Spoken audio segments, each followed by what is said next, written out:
I had a secret. Not a fun secret with an expiry date, like waiting until week 12 of pregnancy to share exciting news, or planning a surprise party for a loved one. My secret was painful and shameful.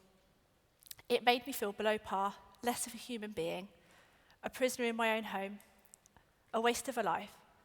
My secret was so heavy that it broke me. It took from me my job, my friends, a tooth, and it took me from me. My secret was that I had depression. Depression is a cruel and debilitating illness. It affects every single aspect of my life. The negative thoughts are deafening. I feel weak, ashamed, and alone. Unworthy, hopeless, and helpless.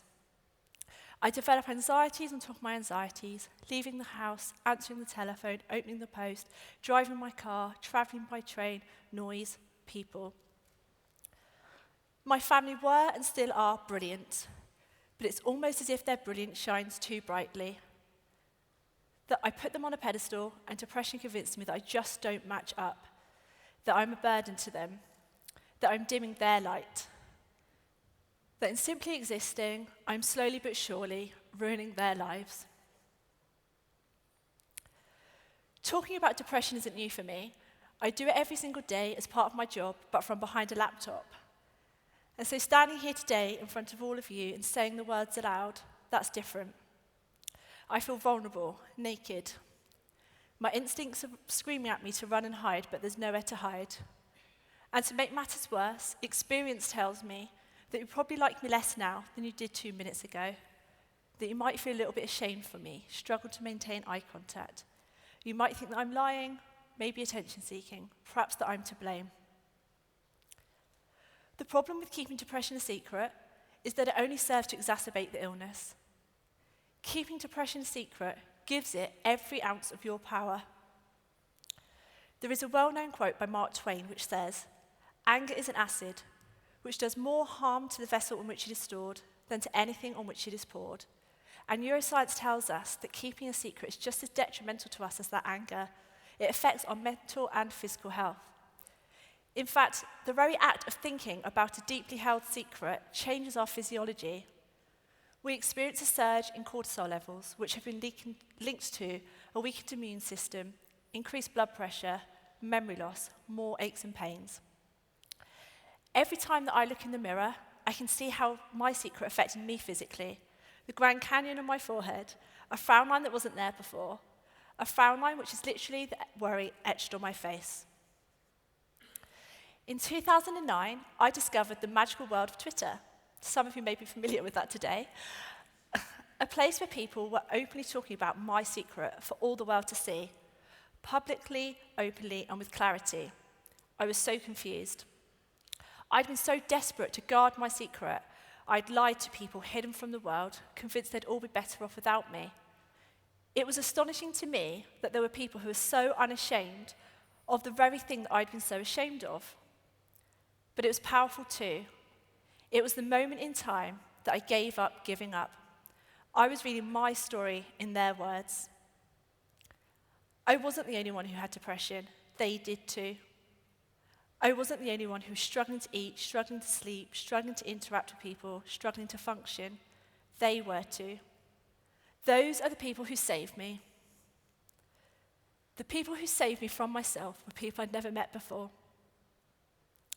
People who gave me a window into the outside world. People I could reach from my bed. People who said me too as I shared my experiences of depression with them. People who gave me hope. And as the hope inside me began to grow, I realized something. People, including me, seemed quite comfortable talking about their experiences of depression online. Research by King's College London shows that personal contact with people with mental health problems is the most effective way to reduce discrimination and prejudice. It's a vicious circle.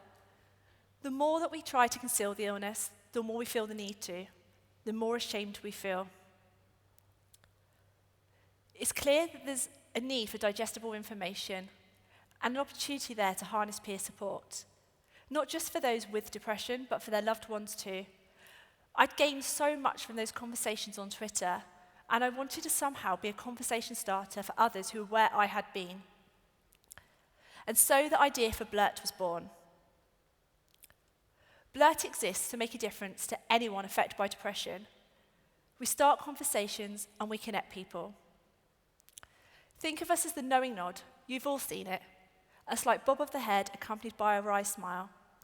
A gesture that says so much. It says, I'm here for you. I'm listening. I understand. That's us. We strongly believe that mental health is just as important as physical health, that stigma takes lives. All of the work that we do is underpinned by those statements. During Depression Awareness Week in April of this year, we ran a campaign. It was the first campaign we ever did. The idea behind it was to start conversations and to give people the chance to share the realities of living with depression, the impact it has had on their lives, and to challenge the stigma. The campaign was called What You Don't See. We'd had a good start. On the Monday morning, we were already featured on Huffington Post UK's front page, and we'd emailed thousands of our supporters, but we were still really, really worried about how the campaign would be received, whether it was perhaps a step too far to ask people to boldly talk about depression online. But we needn't have worried. By Monday afternoon, the hashtag #WhatYouDon'tSee had been trending for 4 hours on Twitter. At one point, it was the 4th most talked about topic in the UK. And then we broke our Twitter as we tried so desperately to reply to every single tweet, not wanting any of those brave people to go unheard. Tuesday was a quieter day, but Monday had exceeded all of our expectations, so we didn't really mind. We thought maybe we'd peaked early and that was okay. And then boom, Wednesday. BuzzFeed wrote an article about our campaign. It then trended on BuzzFeed's website and was read by over 750,000 people. We then broke our Twitter 4 more times as we so desperately tried to deal with the increased use of our hashtag. Thursday was another really big day. Our campaign was picked up by Metro, GQ magazine, Stylist, Twitter's Moments, rugby legend Johnny Wilkinson, author Marion Keyes, and then we reached the dizzying heights of Hollywood as Prison Break star Wentworth Miller talked about our campaign on his Facebook page. Thankfully, Friday was a much quieter day. We were exhausted and emotional. It had been an exciting week, but we'd been replying to so many brave tweets that it had taken a lot from us too. Our hashtag was and still is going. I checked just now before I came on, and it's still being used today. It has been used over 100,000 times on Facebook alone. What was so amazing about the campaign wasn't the campaign itself, it was the people. People who were able to share their story. It made for an incredible week, a week I'll never forget. And in case you're ever in any doubt, your words, they do have meaning. You can make a difference. Depression convinced me that I would never amount to anything, that I was a waste of a life. It almost took my life in 2005 and 2007.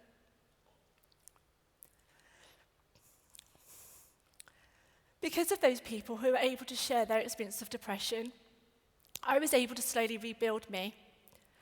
Those same people are a catalyst to a chain of events which see me standing here today. You see, there was power in their pain, not the hurt and the devastation.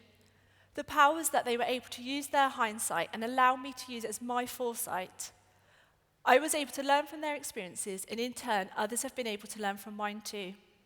A Mexican wave of truth, courage, and kindness. Search out those people who share your secrets. Allow them to tell your story in their words, as one day you may do for others too. And please know this. Even when you feel empty, as though you are nothing, you're not nothing. Your light shines so brightly, and even if you can't see it, we can. Thank you.